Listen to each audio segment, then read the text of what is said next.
India has become the #1 smartphone exporter to the US in Q2 2025, surpassing China for the first time. Just a year ago, in Q2 2024, India accounted for only 13% of the US bound shipments. Now, fast forward to Q2 2025, that number has jumped to 44%. And notably, the biggest driver has been Apple. 3 out of every 4 iPhones sold to the US are now being assembled in India. Thanks to Foxconn's established operation in Tamil Nadu and Tata Group's rapid scaling up post the Wistron acquisition. This has helped this massive growth in the Q2 2025. Runar, while Apple is leading to this shift, we're also seeing some other Android brands taking up this route. What do you think? What's happening over there? There has been a scaling up of almost all vendors that operate in the US towards India. It's great exemplified by the second and third largest vendor in the US. We look at Samsung, that is second largest, of 500,000 units now coming out of India into the US in Q2.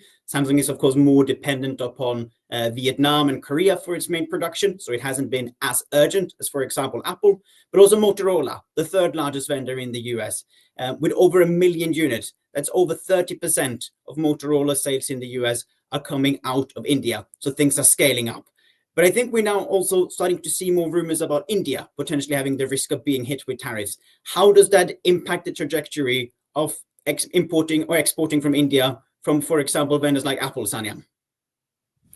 Great question. Let me quickly walk you through the scenarios Apple could possibly face. In the first scenario, which is the status quo, currently the electronics such as smartphones are exempted by the US government, which means that the Apple will continue to scale in India and it will continue to remain the top US export base. The second scenario, if the US government includes smartphone in the tariff this particular month and Indian government is not being able to negotiate to it, in this case, Apple will face cost pressure and it will possibly pass on some of the cost pressures to the consumers in the US. Now, in the last scenario, Apple might think of geographical shift in the long-term strategy of China plus one.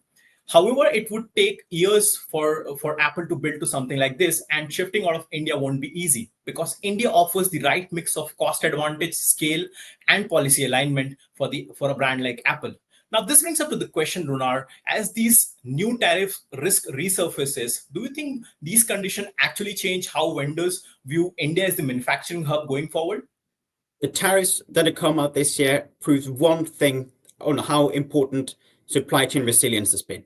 Vendors like Apple have invested into India for the last 5 years. One part is to actually target the big Indian opportunity for many vendors, but another really key point is around supply chain resilience. It is to make sure there is not over dependence upon one single location.